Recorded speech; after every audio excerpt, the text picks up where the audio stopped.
Соттолуп жаткан адамдын ордуна өзүн бир коюп көрүш керек экен да. Эми биз ушул бир тууганыбызды алып бара турган болсок, дагы бир төөнү кошуп берет.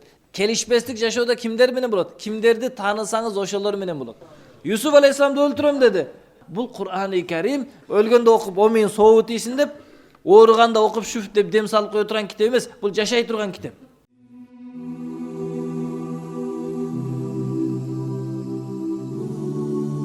Юсуф алейхиссалату вассаламдын окуясында Юсуф алейхиссалам бир туугандары будай сурап келгенде аларга берип, кийингисинде дагы бир тууганыңар бар экен, ошону алып келгиле. Эгер аны алып келбесеңер, силерге мен бербеймин деген. Жана Юсуф алейхиссалату вассалам кызматчыларына айтты, коюп койгула, алып келген алтын күмүштөрүнү алардын жүктөрүнө, балким билишер үйлөрүнө баргандарында алар кайтып келиш үчүн. Юсуф алейхиссалату вассалам алардын алып келген дирхам динарларыны кайра жүктөрүнө салдырып койду. Туугандарынын жүктөрүнө бөлүп салдырып койгон да. Жоголуп кетпесин үчүн бардыгыныкына азаздан кылып бөлүп салып койгон.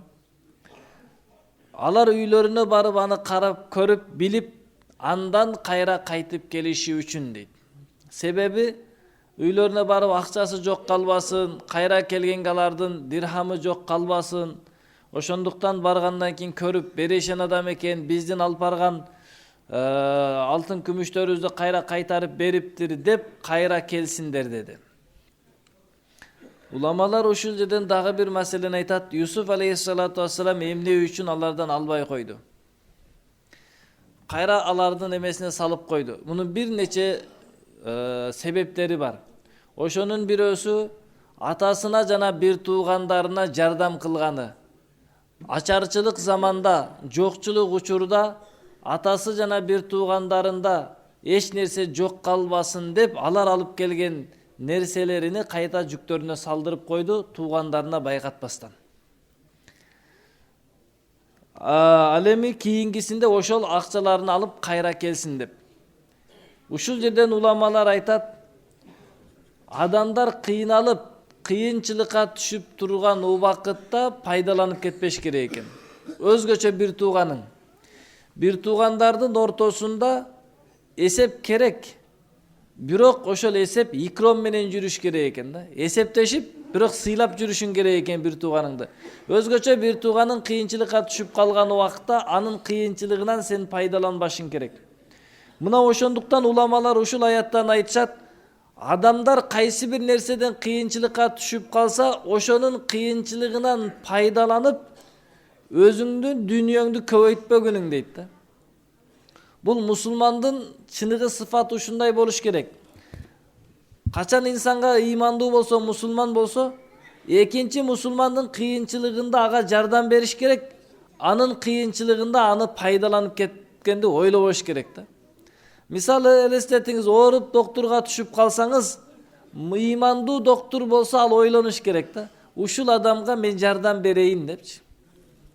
Ушул адам ооруп турат, кыйналып турат деп жардам бергенди ойлонуш керек да. Уламалар айтат, сага адамдар кандай мамиле кылышты кааласаң, сен ошондой мамиле кылгының, ошонун атын инсаф деп айтат дейт да. Инсаф дегендин мааниси мындайча: сиз кайсы акыбалда түшүп калсаңыз, адамдардан кандай мамиле күтөсүз, ошондой мамиле кылыңыз. Эми элестетиңиз, сиз доктур болуп калдыңыз, бир адам ооруп больницага түшүп калды колуңузга. Эми ошонун ордунда болсоңуз, сизге кандай мамиле кылышын күтөсүз? Сиз доктурсуз, келген ооруп турган адамдын ордуна өзүңүздү коюңуз биринчи. Мен ушунун ордунда болсом эмне кылат элем?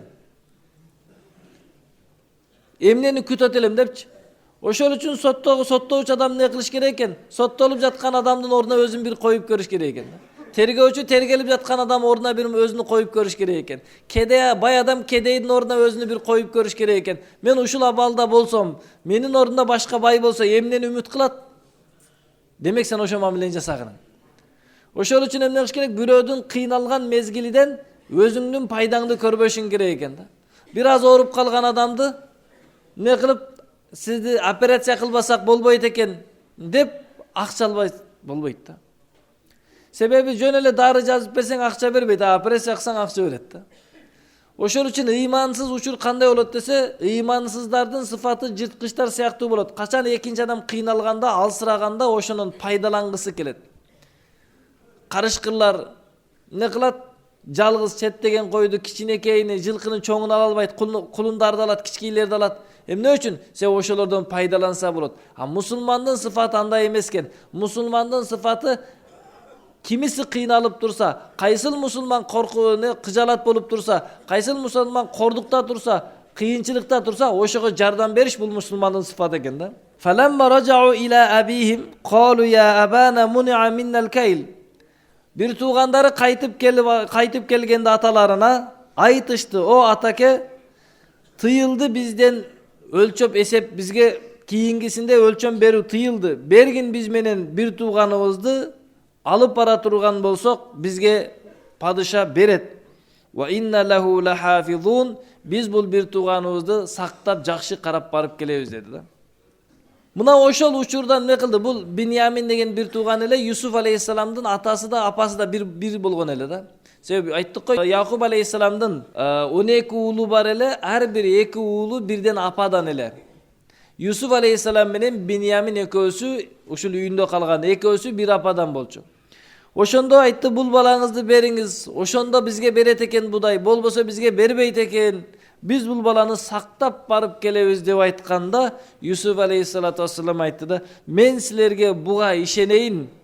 İşenembi? Birok kanday munun bir tuğanıga işengende işenem. Tagırak aytkanda sizlerge men munu saktap kelet degen sözüңөрgө amanat kılıp sizlerge bereyimbe? Бере турган болсом анда мурдагыдай эле берем. Тагыраак айтканы силер мунун bir туğаныга кыянат кылгансыңар, сактаган жоксуңар, ошондой муну дагы сактай албайсыңар. Экөө окшош эле сөз деди да. Себеби алар Юсуф алейхисаламды кудукка таштайбыз деп Юсуф алейхисаламды алып жөнөгөндө атасынан сураганда инна лаху лахафизун деген. Биз бул уулуңузду bir туğаныбызды сактайбыз деген. Эми бүгүн анын bir туğаны дагы ушу сөздү айтты да. Ошондо атасы не деди? Fallahu hayrun hafizan. Allah en jakşı saktooçu Allah. Wa huwa arhamur rahimin. Al merimdүүлөрдүн merimdүүsü dedi. Oşentip alar açkanda tovarlarını vajadu bidaatahum ruddat ilayhim. Alar alpargan kımbat balуу nerselerinin kaytarılganын kördü. Bayagılan жүктөрдүн arasынан çıkıp kaldı. Qalu ya abana ma nabghi hadihi bidaatuna ruddat ilayna. O atake dagı emne biz izdeybiz. Mına bizdin alpargan kımbat balуу nerselerimiz bizge kaytarılıptır. Biz bir tuğanımızı saktaybiz. Wa nazdadu kayla ba'irin. Dagı bir töөнүн жүgü köböйөt. Zalika kaylun yasir. Bul az ele ülüş dedi. Emne kıldı özlerinin buyumlarının kaytar bayağı alpargan kımbat balуу nerselerinin kaytarıp bergendigin kördü dagın atasına aytты. Mına buyum tayımızdı kaytarı beriptir. Emi biz uşul bir tuğanımızdı alıp baralık, alıp bara turgan bolsok dagı bir töөнү koşup beret. Emi al bereşen padişaga mınday nerse kılıp koyuş jеңил эле nerse dedi da. Uşundan ulamalar aytat. Yusuf aleyhissalatu vesselam'dın bir tuğandары kançalık jamandık kılsa dalı Yusuf aleyhissalatu vesselam ne kılıp jakşılık kılıp atat. Jakşılıkты ушунчалык деңгээлде кылды. Соода кылып туруп адилеттүүлүк. Бирок соодадан берген нерсесин кайра коюп берип койду да. Жамандыкка жамандык мамиле кылбайлык. Өзгөчө өзүбүздүн бир туугандарыбызга. Уруш кимдер менен болот? Келишпестик жашоодо кимдер менен болот? Кимдерди таанысаңыз ошолор менен болот. Ким менен жашасаңыз ошо менен болот. Ошол үчүн кээде биздин бир туугандарыбыз, биздин туугандарыбыз, агайыны карындаштарыбыз менен кээде мамиле болуп кеткенде алардын жамандыгына жамандык мамиле эмес, алардын жамандыгына биз эң жакшы мамиле кылып беришибиз керек да. Ne үчүн? Себеби siz алар кандай мамиле кылса ошондой мамиле кылсаңыз, siz ошондой төмөн адам экенсиз. Экөөңүздөр тең деген деңгээл болуп калат. Эгер кандай жаман мамиле кылса, siz ага жакшы мамиле кыла турган болсоңуз, siz улуу экендигиңиздин белгиси болот да. Ар бир адам мен жакшымын, тиги ката деп атабы, ал ката болгондугу үчүн сиз жакшылык кыласыз да. Ал жаман болгондугу үчүн ит болуп үрүп жатса, сиз адам болгондугуңуз үчүн ага не кыласыз? Жем бересиз да. Ошол үчүн бир адам ит өтүп барасаң бир жерден ит үрүп жатса, жатып алып сен да үрбөйсүң да, нан ыргытып койсоң не кылат? Ит ээрчип алат да, кете бересиң. Ошол үчүн туугандардын ортосундагы мамилелерди алардын кылган туура эмес мамилесиге дал ошондой мамиле кылам деп ойлобоңуздар. Бул жакшылыктын белгиси эмес. Туугандар тараптан канча жаман болсун, анын бардыгын кечиребиз, ордуна кайра андан жакшы мамиле кылабыз иншалла. Ниет кылабыз иншалла. Юсуф алейхисаламды өлтүрөм деди. Өлтүрөм десе, ачка калып туугандары өлө турган мезгилде не кылып атат? Акысыз аларга тамак берип атат да. Ошол үчүн урматтуу бир туугандар, бул Кур'ан-ы Карим жай гана окуп, өлгөндө шүф деп, өлгөндө окуп, омин сообу тийсин деп, ооруганда окуп шүф деп. Эгер биз Кур'ан-ы Каримдин жашоосу менен жашай турган болсок, анда биз турган эле бир аулия болуп калабыз да. Ошого иншалла Юсуф алейхиссалату вассалам бизге ушул окуясынан көрсөтүп атат, сага жамандык кылгандар кыйналып калганда күлбөй, тескерисинче эмне кылабыз? Жакшылык кылабыз, жардам беребиз. Ошол үчүн биздин душманыбызга кыйынчылык келсе сүйүнбөйлүк. Кайра ошол душманга кыйынчылык келип калса, колуңсын жардам бер. Мына ошондой болуш керек. Мусулман эли сахабалар, пайгамбар алейхиссалату вассалам мына ушундай жол көрсөтүп берген бизге, кыйынчылыкка түшкөн адамды дөөлөп салбагыла. Ушундай болуш керек эле деп үстүнөн күлбөгүлө. Аллах таала баарыбыздын туугандарыбыз менен жакшы мамиледе болгонго насип кылган болсун.